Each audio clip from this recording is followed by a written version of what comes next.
কিছু কিছু জায়গায় বিজেপি তো চক্রান্ত করছেই বাংলাকে উত্তপ্ত করা, বাংলার ধর্মনিরপেক্ষতাকে আঘাত করা। মানবিক মুখ্যমন্ত্রী মমতা বন্দ্যোপাধ্যায় যাতে অসম্মানিত হয় ভারতবর্ষের মাটিতে, সুকৌশলে বিজেপি সেই চেষ্টা করে যাচ্ছে।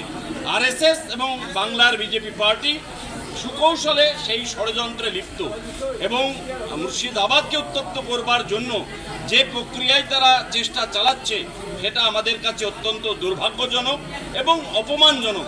ইতিমধ্যেই শামশেরগঞ্জ থেকে আরম্ভ করে দুলিয়ান বিস্তীর্ণ এলাকায় কিছু উচ্ছৃঙ্খল মানুষকে উস্কে দিয়ে কিছু কিছু জায়গায় অঘটন ঘটেছে।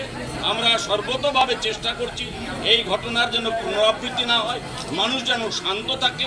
মানবিক মুখ্যমন্ত্রী ওয়াকফ নিয়ে নিজেই যখন ময়দানে নেমেছে, বিরোধিতার ময়দানে, এবং আমরাও যখন ভারতবর্ষের তৃণমূল পার্টির সর্বস্তরের নেতৃত্ব দিল্লিতে লোকসভায় এবং বাংলার বিধানসভায় এটা নিয়ে আমরা সরব হয়েছি, তখন বাংলার মানুষকে বলবো আপনারা ধৈর্য ধরুন, সংযত হন, কারুর প্ররোচনার ফাঁদে পা দেবেন না।